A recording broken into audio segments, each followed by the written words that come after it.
tengah belantara yang sunyi, tersembunyi sebuah tempat yang jarang disebut Kampung Kembang Mati. Angin di sana berbisik aneh, membawa bau tanah basah bercampur wangi kembang layu. Malam-malam di kampung itu selalu terasa berat, seolah ada sesuatu yang mengintai dari balik kabut. Mereka yang tahu memilih diam, takut membangunkan sesuatu yang tidur dalam dendam. Dulu ada seorang dukun yang menukar jiwanya dengan kekuatan hitam, dengan syarat mengorbankan 99 perawan. Satu persatu, gadis-gadis itu menghilang, meninggalkan jeritan yang hanya didengar angin. Kini, dosa itu belum lunas. Kutukan itu masih bernapas di tanah kembang mati. Dan siapapun yang berani menyingkap tabir kelam ini harus siap menghadapi malam panjang, di mana tidak semua doa akan didengar. Malam itu, langit di atas kampung kembang mati dipenuhi awan kelam. Tak ada bintang, tak ada suara burung malam, hanya desir angin yang berhembus pelan, membawa bisikan asing yang menusuk ke dalam tulang. Di ujung jalan tanah yang retak-retak, sebuah lampu minyak bergoyang lemah, menggantung di depan sebuah rumah tua yang hampir runtuh. Di dalamnya, seorang lelaki tua duduk membungkuk di sudut ruangan, mulutnya bergumam kata-kata aneh, seolah berbicara dengan bayang-bayang. Orang-orang kampung bilang rumah itu milik keturunan dukun Birahi, tempat di mana kutukan pertama kali lahir. Tak jauh dari sana langkah kaki seorang perempuan muda terdengar menginjak tanah becek. Namanya Sari. Malam itu dia kembali sendirian dari rumah bibinya di seberang kampung. Sari berjalan perlahan, sesekali menoleh ke belakang, seolah merasa ada sesuatu atau seseorang yang mengikuti dari balik kegelapan. Angin makin kencang. Pepohonan bergoyang liar, membentuk sosok-sosok aneh di tengah kabut. Tiba-tiba, dari semak-semak di samping jalan, terdengar suara lirih, seperti suara tangisan, tertahan, serak. Sari mempercepat langkahnya, tapi suara itu justru semakin dekat, seolah membuntutinya, menyusup ke telinga, membisikkan kata-kata yang tak ia mengerti. Tubuhnya gemetar, setiap napas terasa berat. Jalanan di depannya seperti memanjang tak berujung, dipenuhi kabut yang semakin tebal. Di balik kabut samar-samar, dia melihat sosok seorang gadis berpakaian putih berdiri diam. Kepalanya tertunduk, rambut panjang menutupi wajahnya. Sari berhenti, tubuhnya membeku. Gadis itu perlahan mengangkat kepalanya. Di balik rambut kusut itu, mata sang gadis menatap Sari, kosong, hitam legam, penuh dendam yang dingin. Dari mulutnya terdengar gumaman pelan, hampir tak terdengar, "Nyawamu ganti dosaku." Sebelum Sari sempat berteriak, sepasang tangan dingin mencengkeram pergelangan kakinya dari dalam tanah becek, menariknya perlahan ke bawah. Kabut menelan tubuhnya dan jeritannya memudar dalam kegelapan. Gadis itu berdiri membeku. Kakinya gemetar, tapi tubuhnya enggan bergerak. Di antara kabut tipis, ia melihat tanah di depannya retak kecil, seperti ada sesuatu yang hendak keluar dari perut bumi. Angin bertiup lebih dingin. Wangi anyir tercium samar, menusuk hidung. Lalu, suara itu terdengar lagi. Kali ini lebih jelas, bukan hanya rintihan, tapi juga bisikan. Bisikan-bisikan serak yang berdesakan, seolah puluhan suara perempuan muda memanggil namanya. "Sari, kemari." Suara itu terdengar dari segala arah. Dari balik pepohonan, dari bawah tanah, dari udara yang menggantung berat di atas kepala. Sari mundur setapak, tapi di belakangnya, kabut bergulung membentuk siluet-siluet aneh. Bayangan perempuan bergaun lusuh dengan rambut panjang menutupi wajah, berdiri berjajar tanpa suara. Sari mengerjap. Satu di antara bayangan itu mengangkat tangan, menunjuk langsung ke arahnya. Dan tiba-tiba, bumi di bawah kaki Sari bergetar pelan. Retakan kecil di tanah menganga, mengeluarkan cairan hitam pekat seperti darah busuk. Dari dalamnya muncul jari-jari tangan kurus, pucat, gemetar, meraih ke atas, berusaha keluar. Sari ingin berlari, tapi seolah ada sesuatu yang menahan kakinya. Udara menjadi berat, seakan setiap tarikan napas menariknya makin dalam ke jurang kutukan yang tak kasat mata. Di tengah kepanikan itu, terdengar dentingan lonceng kecil dari arah jalanan kampung. Samar, pelan, namun cukup untuk mengusik kengerian yang hampir membekukkan dunia di sekitarnya.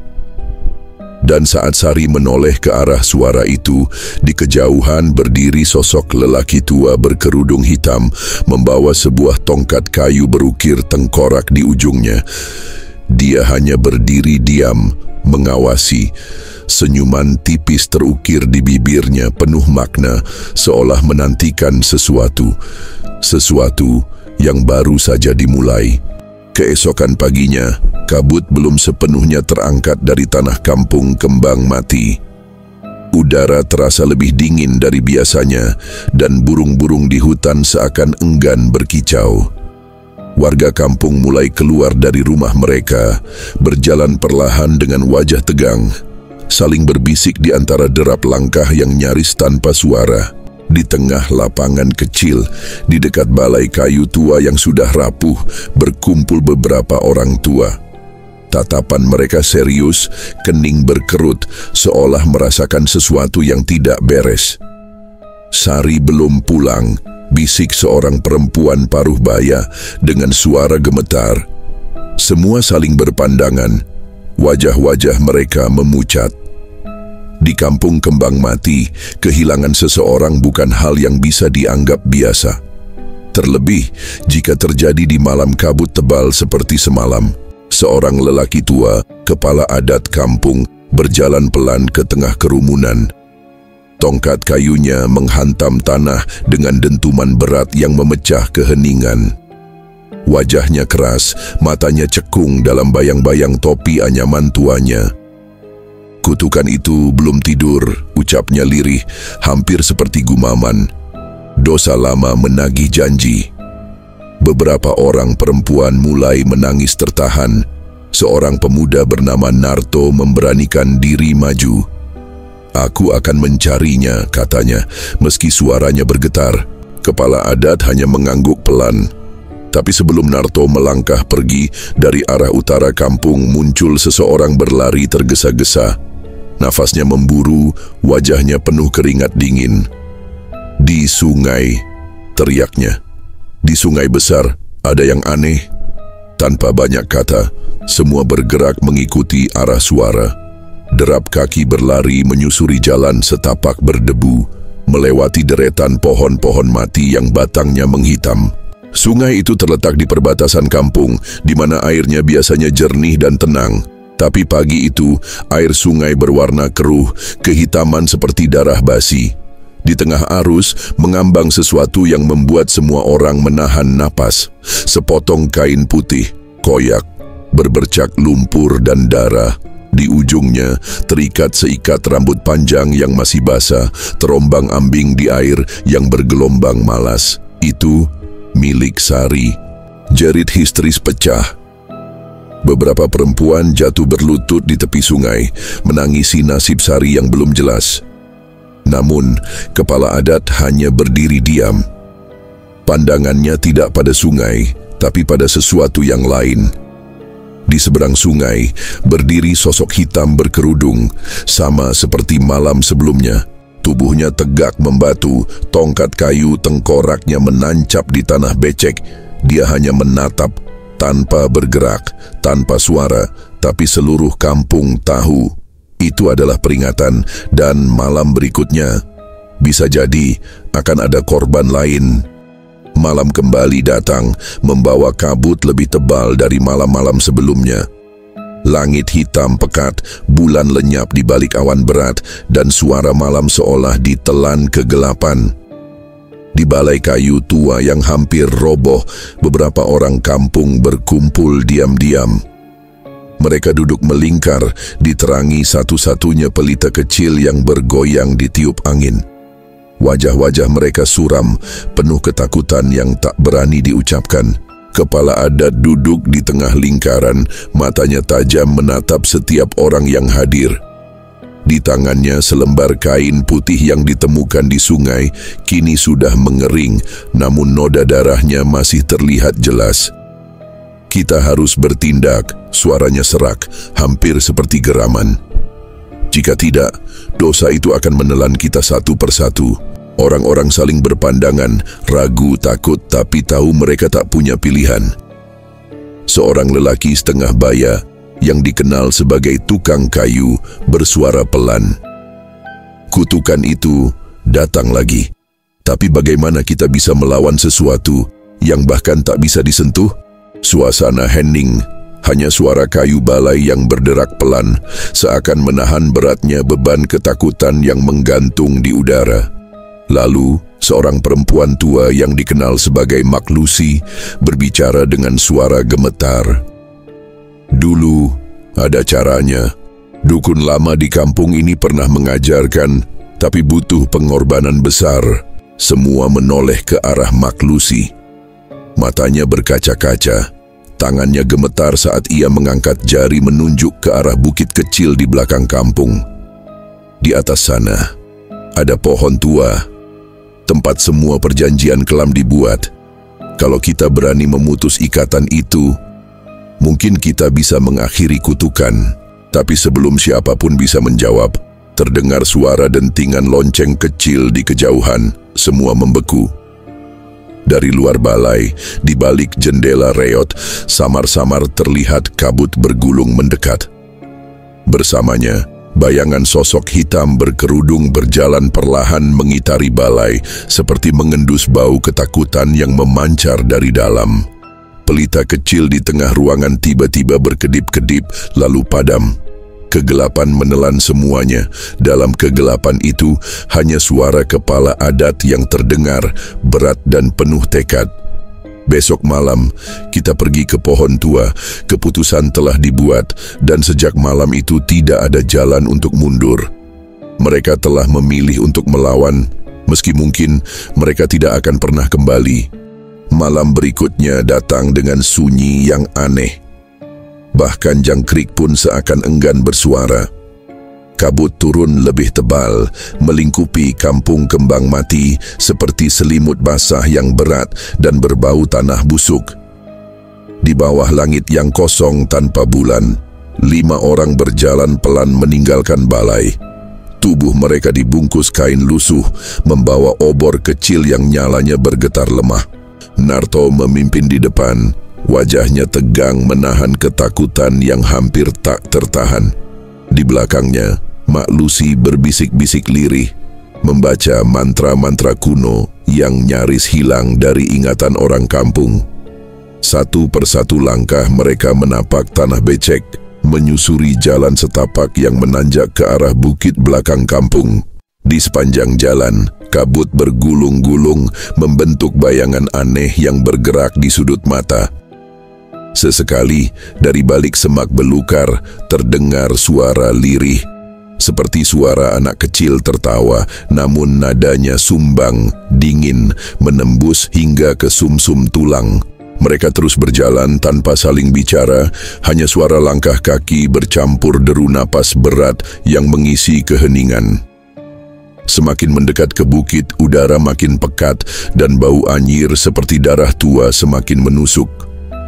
Di tengah jalan setapak itu, berdiri sebuah batu besar penuh lumut hijau tua.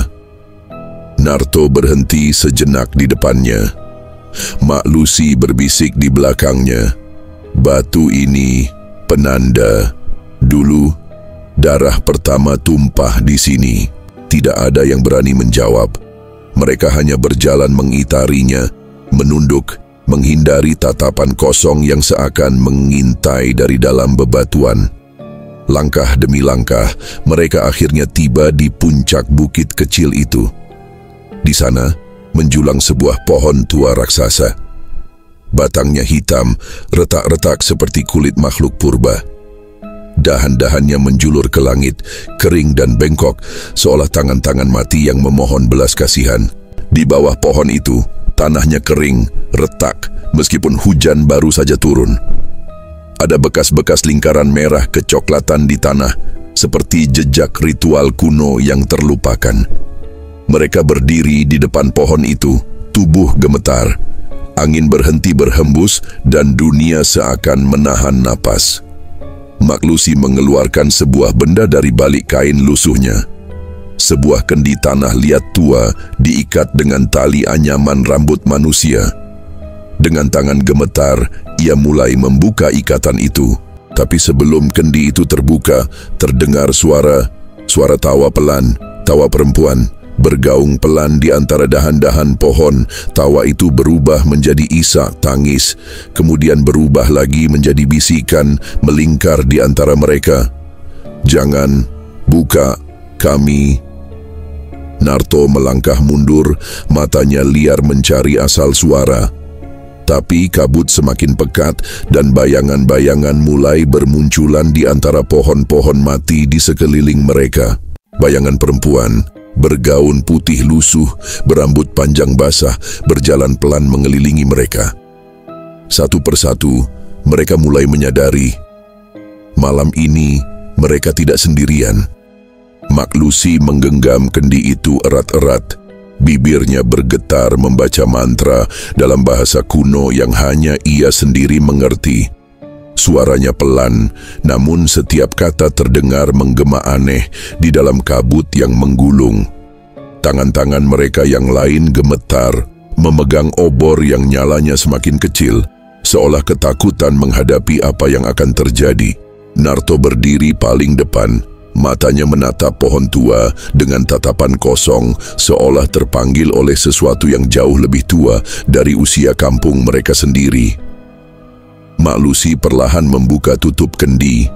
Dari dalamnya menguar asap tipis berwarna kelabu, melayang ke atas, membentuk pusaran aneh di udara. Aroma tajam menyeruak, campuran bau darah, bunga busuk, dan tanah basah.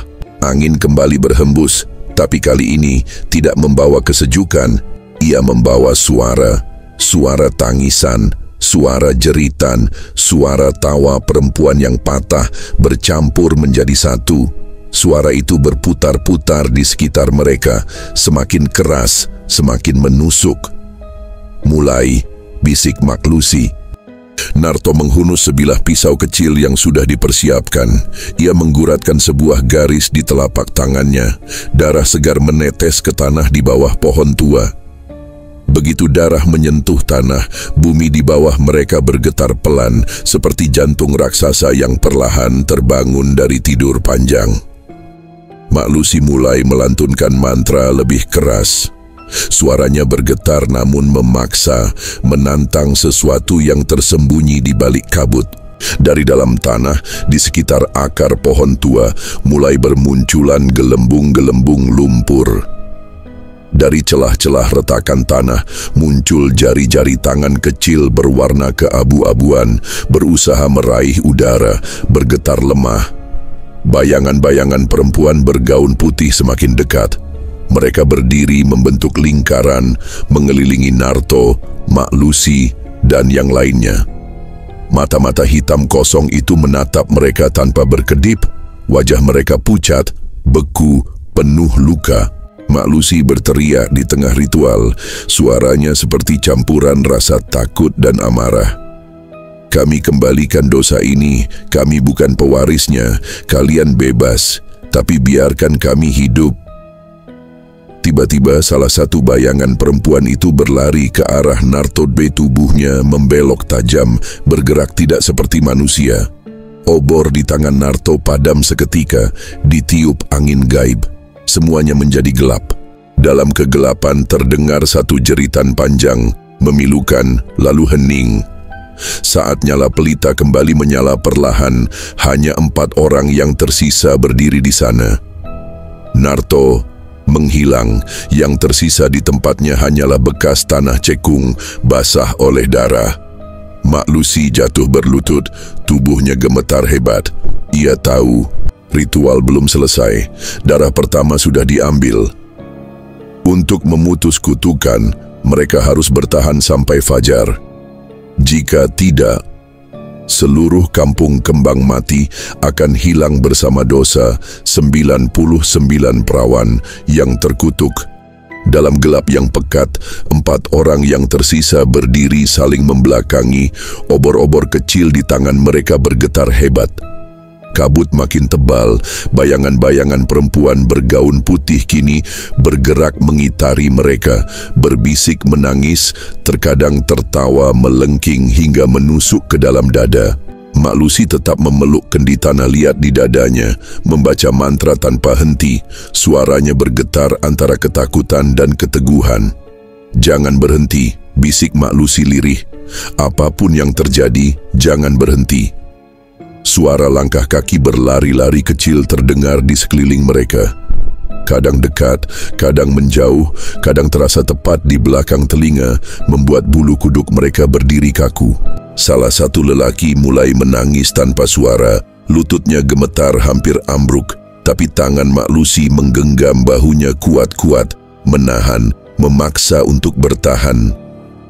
Tiba-tiba, bayangan-bayangan itu menyerang. Dari segala arah, tangan-tangan pucat menjulur, mencoba meraih, mencakar, menarik mereka ke dalam kegelapan. Obor-obor mereka padam satu persatu, terhempas oleh kekuatan tak kasat mata. Satu-satunya cahaya yang tersisa hanyalah pelita kecil di tengah lingkaran tanah retak. Tempat kendi diletakkan. Mak Lucy berlutut di hadapan pelita itu, membuka kendi sepenuhnya, membiarkan asap kelabu terakhir menguar dan menyebar ke seluruh bukit. Ia memejamkan mata, menengadahkan kedua tangannya. "Kami memohon, ampuni kami, ampuni kami." Suara jeritan makhluk-makhluk itu semakin keras, berputar seperti badai di sekitar mereka. Bayangan-bayangan putih menyerbu, wajah-wajah rusak mereka mendekat, semakin dekat, hampir menyentuh. Tapi, di ufuk timur, seberkas cahaya pucat mulai muncul, fajar. Cahaya pertama menyentuh puncak pohon tua, dan sesuatu terjadi. Bayangan-bayangan itu menjerit, tubuh mereka bergetar, menghitam, lalu satu persatu lenyap menjadi abu dihembus angin. Tanah berguncang keras sekali. Akar-akar pohon tua meledak keluar dari tanah, retak, dan pohon itu sendiri roboh perlahan. Dengan suara berat seakan mengakhiri kutukan ratusan tahun, kabut mulai surut. Saat cahaya pagi sepenuhnya menelan bukit itu, hanya 3 orang yang tersisa. Mak Lucy dan 2 orang lelaki lain berdiri limbung. Mata mereka kosong karena trauma yang tak bisa diucapkan. Namun mereka selamat. Kutukan itu telah berakhir. Mereka pulang ke kampung dalam diam, meninggalkan kendi kosong di atas tanah retak. Dan sejak hari itu, kampung kembang mati perlahan kembali bernapas. Meski di malam-malam berkabut, beberapa orang masih mengaku mendengar suara tawa perempuan dari arah bukit tua. Tapi tak ada lagi yang berani mendekat.